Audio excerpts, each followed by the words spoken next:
malapit talaga yung morning. So, guys, ang dami nag-share. Tama ba? Mang siguro lang pa 10 yata yun, no? At kung mapapansin mo, iba-ibang background, iba-ibang tao. And bago ako mag-start pala, may tanong muna ako sa last nag-share. Siya kasi pinaka-latest na nagkaroon resulta dito sa Inglobal. Para malaman nyo, dati ko siyang teacher. Ako estudyante niya. Right now po, nakakabilib, naniniwala talaga ako, kung gusto mo umatin sa buhay, huwag mo tingnan pala kung ano meron ka ngayon. Tingnan mo kung sino yung mga taong pwede tumulong sa'yo. Kasi sometimes, naging handang sa'yo para tumakat ka. Kung tingnan ba ni Brian yung background niya before as teacher, ako estudyante, nakikinig po siya sa akin? Hindi. Pero dahil nakita niya yung global at nabago yung pananaw niya, na kung gusto mo talaga na mangyari sa'yo nangyari dito sa lahat, makinig ka lang. Yun lang pinang-number 1 rule. At nakinig po siya, right now po, nag-drive na po siya ng Chevrolet Cruze po. Gwapo yung kotse. Gwapo, di ba? Ang gwapo? Gwapo ba yung kotse niya? Yes! Sino sa mga audience ito naniniwala? Dahil gwapo yung kotse niya, gwapo rin si Brian. Kasta kamay. First timer na, first time. Sa first timer. Atin ang kulay pink. First timer, ikaw member na. Kung may nakita ko ito, first time dito, pangalan mo kuya? O ikaw, hindi ko tabi mo. Ikaw. Pangalan mo? Jeff. Jeff! First timer. So, sino nakapag-invite sa'yo? Siya. So, niniwala ka, gwapo talaga si Brian? Gwapo talaga? Sige nga, kiss mo nga. Guys! May lesson dito. Marami akong taong tinanong dito. And walang pakalam kung niniwala ko hindi nagwapo si Brian. Pero siya lang unang nakita kong tao, unang gumawa na ako siya, nagtaas ng kamay. Simpleng action lang. Eh siya nakita ko pinakang bilis sa taas ng kamay. Bibigyan ko siya ng 500 pesos. Palakpakan naman natin! Okay na yan. Okay. May pangalawa pong tanong. Sino naniniwala po dito na mas gwapo po ako? Tapos wala kamay! Bibis sa mga lalaki dito, ha? Dito, anong gusto point out? Sa buhay po, kapag may nakita kang opportunity at nalaman mo ito yung sagot sa mga dasal, i-grab mo kagad. Kasi kapag may ibang tao na nauna sa'yo, sa kanya na yun at di na makapunta sa'yo. Tama, mali. Ito yung mga taong to, sila nag-grab kagad ng opportunity. Eh para malaman nyo, bago sila pumasok sa business to, lahat sila nag-start sa pagiging negative. Napansin nyo ba? Yung unang-una, di ba yung mga iba, it took them 1 year, 2 years bago nag-join. Kung sabihin, may duda talaga sila. Kasi that time, habang pinipresenta yung business, wala kami makakita ng isang resulta. Kaya normal yung magduda ka. So right now po, dahil nakita mo ng resulta, wala ka ng karapat na magduda. Kasi totoo ko talaga ang aim. Yes! Hindi ka naman kami kumikita. Kung may tao sa labas na naniniwala sa Inglobal, guys, hindi niya alam kung ano pinapakita mo sa kanya. Ikaw na nakakita. Magduda ka kung umabot naman ng 4 years ito, kat isa, walang kumikita dito. Tama, mali? Tama. Doon ka magduda. Kaya hindi ko na maintindihan mga ibang tao dito, paglabas dito ng top building, nagdududa pa rin. Hindi yan totoo yun. Parang rinet lang dyan yun. Ano ba? Kinakakyan na sa kapitbahay. Basta man masabi lang. Guys, gano'n ang Pilipino. Ayaw niya na may ibang tao na nakakaangat saya. Lalo kung alam niya, yung taong to, mas professional sa kanya. Tama, mali? Kaya nahihirapan po yung ibang tao na mapasok dito. Good news po, papatunayan ko sa inyo dito na ano ba yung mga tamang advice dito para maging successful ka sa negosyo na to. And paano ko sabihin na credible pa ako? Kasi hindi nyo pa alam kung talagang bakang to eh. Pero naman, nag-school din pa ako sa PSU. At alam ko, marami mga estudyante galing PSU dito, high school pati nag-college. Good news, ang background ko sa PSU, ako ang pinakabobo doon. Di ba lang ako pinakabobo, pangalaw sa pinakabobo kasi may mas bobo sa akin, siya yung sa second.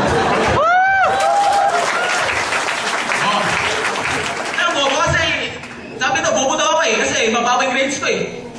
Pero napansin ko lang, kahit sa mga tao doon na mas mataas ang grades, ako yung tao na mas malakas ang puso. Ano po? Ako yung tao na kahit nag-fail ako, napapahiya ako sa maraming tao, sumusubok pa rin ako. Yun ang naging advantage ko. Yun ang ginamit sa negosyo. Kung papatunayan ko sa'yo, di mo pala ang talino. Itsura, bonus lang ang itsura katulad nito. Bonus lang yun. Bonus lang yun. Kasi minsan nagsasabi, may itsura ka. Tingnan mo yung iba nagsalita. Sinabi nga ni Hill, may mas itsura ka pa daw sa kanya. Pero kapag ikaw lumabas dito may itsura ka, tumapat ka sa tirano niya, at ikaw umalis ka ng tricycle, mas gwapo pa rin siya sa'yo. Yes! Tama ba eh? Minsan nga, nakamotor ka lang dito, nakakaangkas ka ng cheeks. Tama mali? Pero kapag naglalakad ka, hindi ka makaangkas sa likod mo. Alam ko sa may point ako dito, guys. Yung advice ko dito sa inyo lahat dito, dapat lakasan mo loob. Kung ikaw tipong tao, yung 7 ng 8, nangihina ng loob mo, pupusta ako, kahit anong bakit ng opportunity sa'yo, hindi ka pwede. Bakit? Ayaw na, papatan tayo. Sino mga big businessman dito? Yung may mga ari ng mga malaking building, yung may mga ari ng mga gasoline station, marami.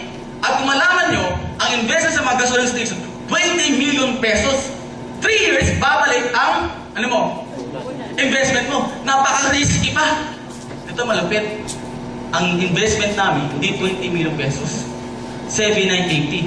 Hindi ka hihintay ng 3 years para mabawi mo ang 7,980. But after 3 years, marami ka ng kotse at milyonaryo ka na. Makita mo advantage? Ang ganda ng advantage. Hindi na kita maintindihan kung paglabas mo dito, nangihina ka pa sa 7,980. Tama mali? Kapag yung 7,980, hindi mo kaya malabas, pupusta ako, huwag ka na mangarap pa. Hayaan mo na yung mga anak mo mamatay na nagugutom. Dahil 7,980 lang, minsan budget lang yan ng isang buwan na pakain sa anak mo. Kasi hindi mo kayang ilabas yun. Para rin naman sa kanila yun. Anong gusto ko na dito? Ang tip for success talaga, patatagan ng loob. At na nahihirapan ka na, tumuloy ka pa rin. Kapag may nakita kang tao sa labas, sinabi, nag-aim global ako, kaya naman nangyari. Alam ko agad yung taong to, hindi matibay ang loob. Pero hindi kumita kasi huminto. Tama po ba? Yes! Bigyan ng example. Kung gusto mo makapunta ng ROAS nga, may mga ibang tao, mabilis na punta ng ROAS. Alam bakit? Kasi nakamotor, naka-kotse, at yung mga iba, may mga gamit na nasasakyan. Pero may mga ibang tao na walang ganun. Pero, willing sila maglakad. Yung mga ibang tao, tatakbo, lalakad, tatakbo, papahinga. Ang mahirap sa atin, may mga ibang tao, porket may nauna sa kanya na mas mabilis. Pero pare sa tinatagandaan, humihinto siya. Ang pinaka-sekreto for success, dumiretso-diretso pa lang, at maglakad ka, pupusta, makakarating ka sa oras.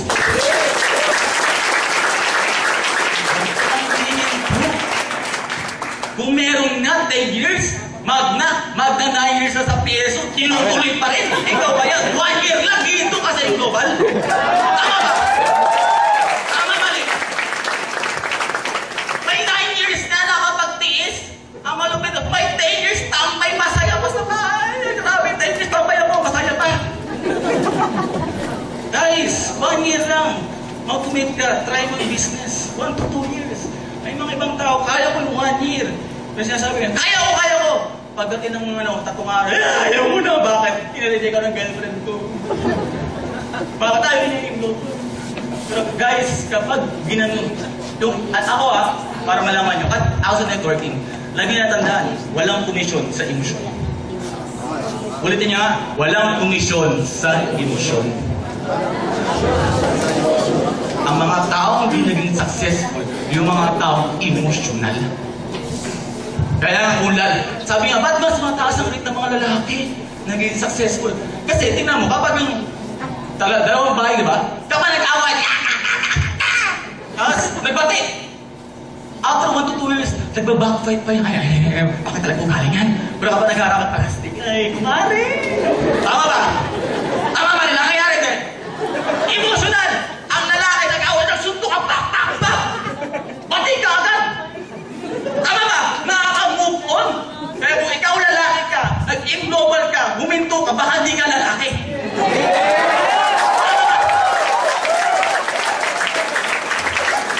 Tama ba eh? Ang ulong huminto pa, kung ano bang sinasabi, pangit global sa mga ano lang niya.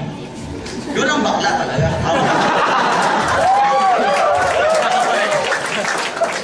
Guys, ituturo ko ito as reality ng buhay. Bakit? Hindi ko ito naririnig sa loob ng klase. At kung gusto mo mag-matuto, maging successful, kasi ng klase, wala matuturo rin sa'yo ang teacher mo kasi hindi nga siya naging successful. Tama mali? Hindi ko sinasabi ang mga teacher mo kayo makinig. Pero please lang ho. At tanungin mo yung ibang tao kung nagtatrabaho sila, alam mo na mahirap talagang buhay ngayon kapag di ka manastante po ngayon. Tama ba? Ang good news po, di mo na kailangan mag-enroll sa isang matataas na university para matutunan success. Dito sa Englobe, ang isang tuition fee, 7A, tuturuan namin ang personal mo. Personal na tip ko po yun sa inyo. Dumating yung point ko, naging motivation ko yun siya. Ganun ako, di pa rin ako hihinto. Gagayahin mo lang. At good news, di ako huminto. Ano man nangyari? May makasabayan ako ginawang business. Huminto. Pero may makasabayan ako ginawang business. Tumuloy pa rin. Pero ako, kapag tumutuloy ako, gusto ko mas bumibilis ako. Ang nangyari po, nasabi ng result ko. Pero para malaman nyo, in 4 years po, sa Global po, ang dami ko na-break na record. Ang malupit ko dito, sa Palawan po, wala pa na mabangkit isang network pumutok dito. Pero dahil po sa commitment ko, sa negosyo ito, pumutok po ang Global dito sa Palawan. Sabi ng ibang tao, imposible. Lagi ko iisipin, kung nasabi mong imposible sa bagay, merong ibang tao na sabi imposible yan. Tama po ba? Yun ang mindset ko lang. Lahat ng bagay, posible. And nakuha ko yung mga achievement ko. Bakit po? Guys, unang tip ko sa inyo, siyempre gawin mo ito sa pamilya mo at sa sarili mo. Paano makakatulong sa ibang tao kung hindi mo sarili mo, hindi mo matutulungan? Tama ba? Ito pa, napansin ko to. Ba't maraming tao mayayaman? Minsan dumating point, na-realize sila ang totoong value ng buhay. Hindi po talaga pera ang pinag-usapan nito. Bakit namin gusto kumita ng marami ng pera? Bakit? Ang pinakamalaga po hindi pera, oras. Kung pwede mo nang kitain, yung pera nito, from 40 years, within 1 to 2 years, ang nitipid mo hindi pera, oras. Hindi malaga ang pera. Ang pinamalaga oras. Bakit ang pera? Mawala nga, kinabukas, pwede kitain. Pero yung oras, kapag dumaan, pinalampas mo, walang time machine para balikan mo yun. Nakakuha niyo ako? Kung pwede naman lumaman, after 50 to 60 years old, bayad gawin natin 20 to 30 years old na lang. Nakakuha niyo ako? Ang natipid mong oras, di kami mukhang pera. Gusto namin ng time freedom. Gusto namin matipid ang oras po.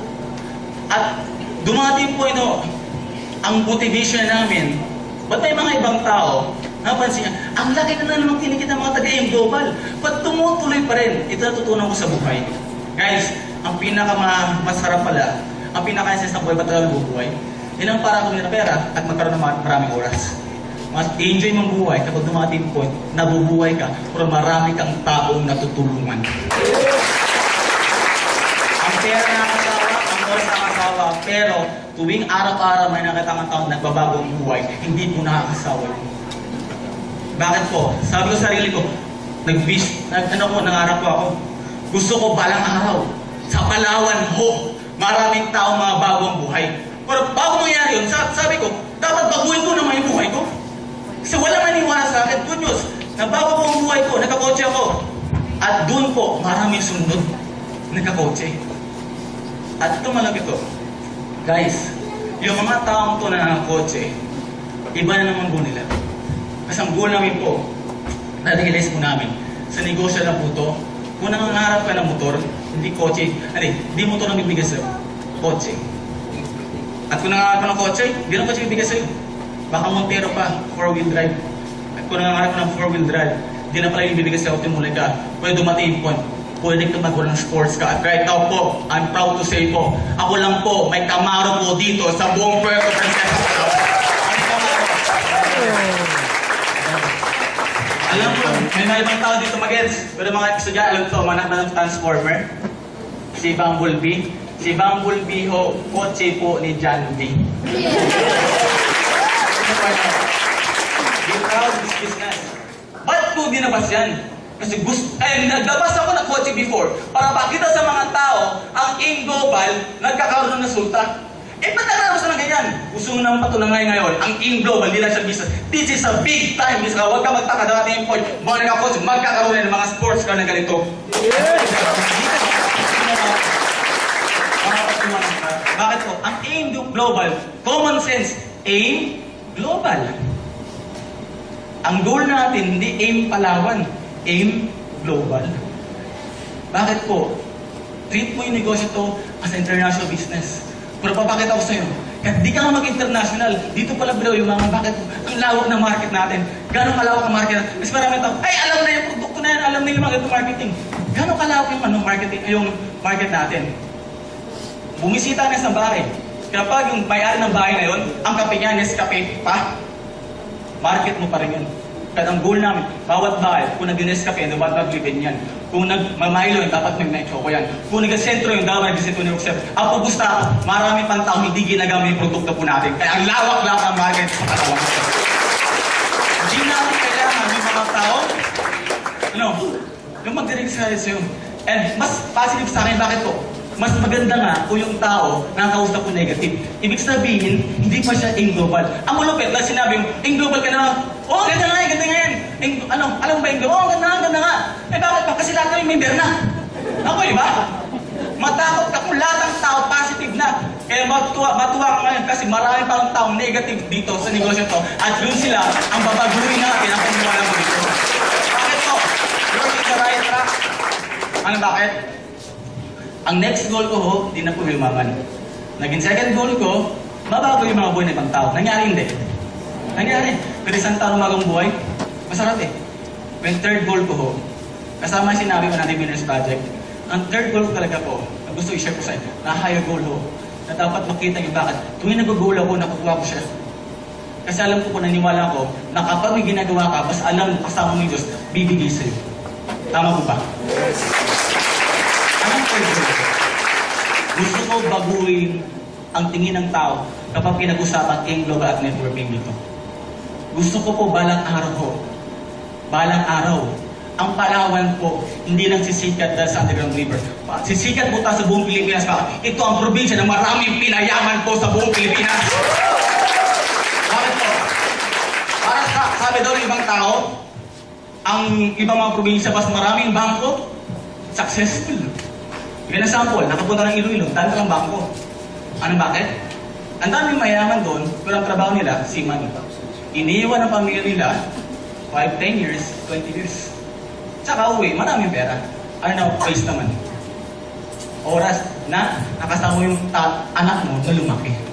Magbaguhin po natin yun. Kung yung Iloilo umangat, kasi yung mga tao doon umaalis ng bansa, gusto ko dito po sa Palawan, aangat tayo, pero hindi mo kailangan lumabas naman kasi magbabakasyon ka sa ibang bansa. Bakit ito? Dito. Willing ba kayo sumama sa mission namin na yun?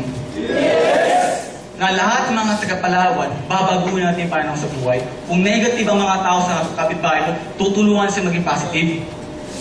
Kung naniniwala siya na mamamatay siya na mahirap, willing ka ba tulungan natin kapitbahay mo na paniwalayan siya na willing, na pwede siya yumaman? Bakit? Ang goal namin, ayaw ko na ipamukha sa pang 10,000 na per month. Ayaw po namin yun. Bakit po? Alam ko po, may mga tao mas magaling pa sa akin, pero hindi tamang pagbayad sa'yo ng ibang tao na may negosyo. Tama po ba?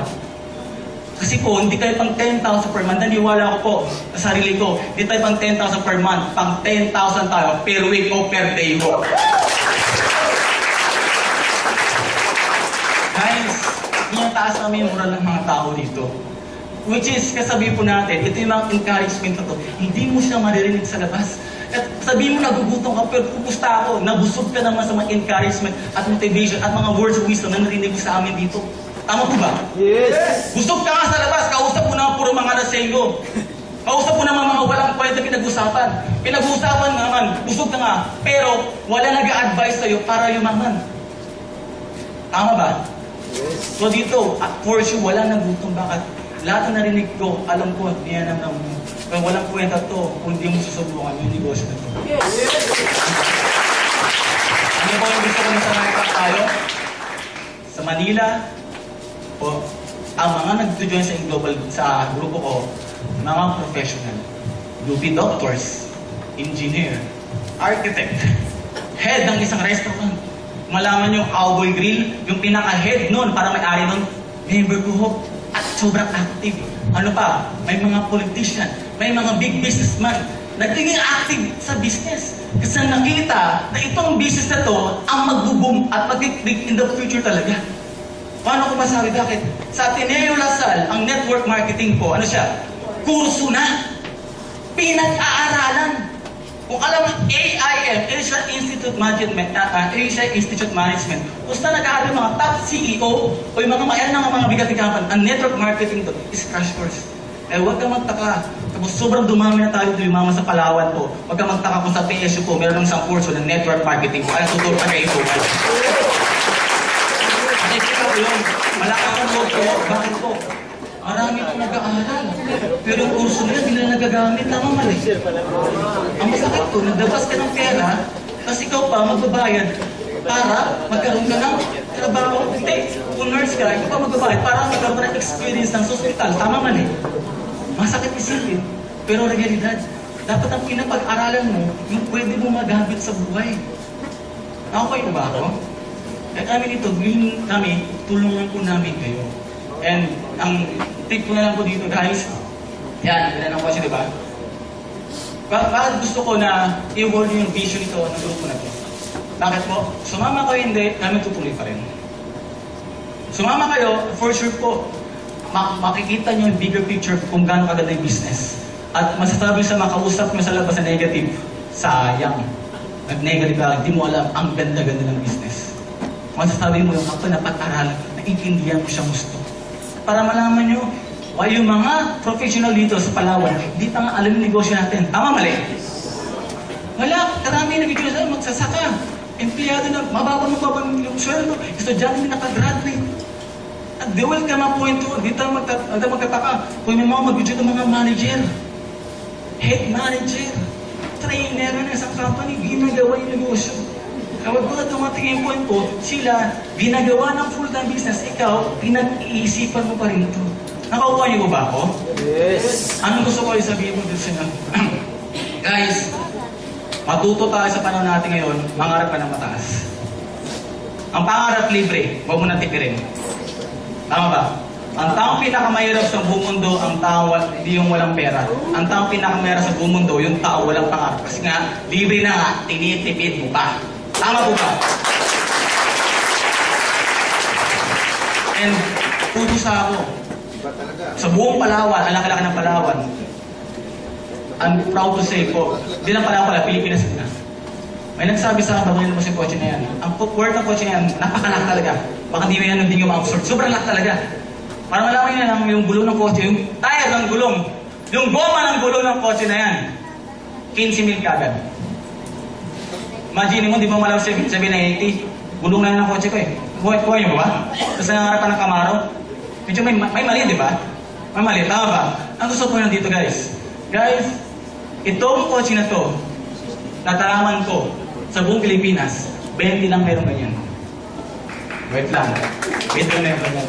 Good news, ako yung pinakabata na may-ari ng Camaro sa buong Pilipinas. At good news po, kaya sabihin natin, may tao magkaroon ng Camaro dito, sports car, pinanadaan ka, matuwa ka, ang ganda na i-appreciate mo.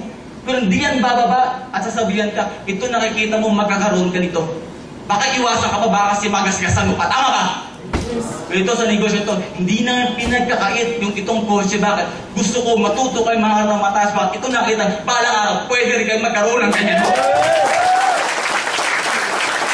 Bakit po? Nangyari sa akin eh. Nakuha niyo ba? Nangyari sa akin. Kahit di na Camaro, kahit siyempre gusto lang, kahit Ford Fiesta lang, kotse pa rin yun. Kaya sa mga malaki ng kinikita po dito, ang pinakamasarap na bayad sa inyo, hindi pera. Ang pinakamasarap na bayad sa inyo, yung pagpapasalamat ng maraming tao na tutulungan mo. And sana mo, naniniwala ko, yung mga may pera po dito, naniniwala ko po na magiging magkakatulungan po tayo sa Palawan. We'll make a change. Di tayo nagkapayaman ito. Nagbabago tayo ng buhay ng tao. And I'm proud to say, wala akong sinisiraan. Pupusta ako. Wala pang isang politiko na mayroong isang tao na bago niyang buhay. Baka natulungan ko din na bago ang buhay. Pero in global, di mo ka lang maging politiko para magbago ng buhay. Mag-member ka lang, marami kang tao, mababago ang buhay. Di mo kailangan tumakbo para magbago ng buhay. Mag-member ka lang sa global, ipasok mo yung mga taong gustong baguhin ang buhay. And that's the tip na lang po sa inyo. Dito sa negosyo na ito, walang nauna, walang nahuli. Buti may nauna na nagtuturo sa'yo. Sa ibang kumpanya, kapag nauna siya sa ibang kumpanya, yung may-ari ng kumpanya, hindi kanya natuturuan once nag-employ ka sa kanya. Tama po ba? Dito sa negosyo, pwede na kuminto kung gusto ko. Pero ang commitment po namin po dito, di na po talaga mag-create ng isang daan. Kaya na sila isang daan. Kung nakikita ko po, sa mga tao may potential po sa Palawan, naniwala po hindi lang isang daan may milyardo ito. Pwede po lumabas isang daan. Ang nakikita mo isang daan ay bakit isa, 2 taon lang, tapos na kagad yan. Ang tanong ko sa'yo, sana di dumating yung point, may isang daan na kami, ikaw, nag-iisip ka pa rin. Ay, tama ka talaga. Tama ka talaga. Guys, tutuloy at tutuloy at tutuloy at tutuloy po kami. And last na lang, last talaga. Last, ano kasi sobrang nag-inspire ko kasi. This coming July 8, tama? July 8? Yes. Meron po kaming first anniversary po dito sa Palawan. Kakanda po namin si ANA Plaza. Ini-invite po namin kayo pumunta po doon. Pupunta po yung mga mayroong company at yung mga ibang top distributor in global para makita pala, this is really a big time business. Ang ganda po yung negosyo nito. And gusto ko sabihin po sa inyo na gusto ko maging part kayo ng history po dito sa Palawan. At sana ho, naniwala po ako, kapag na-break namin yung history na yan, ang Inglo may pinakamaraming tao na bago ang buhay. At lumaki ka, at tumanda ka na, at lumaki ng mga anak mo, mas masarap kwento mo sa anak mo. Kung sa special, pinapag-aral nila, mayroong sa history namin, mayroong isang kumpanya, binago yung mga tao, buhay ng mga tao sa Palawan. Ano yun anak? AIM Global. At masarap doon, habang pinag-aralan nila yung AIM Global, parte ka ng AIM Global.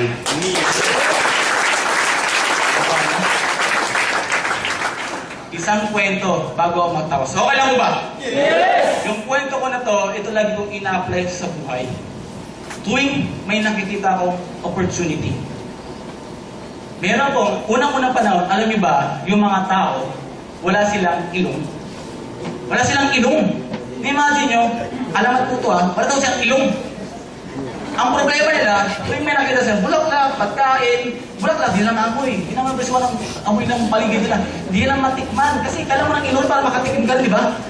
So sabi nila, di rin alam, kung katabi nila, may putok o wala. Kasi wala nga silang ilong.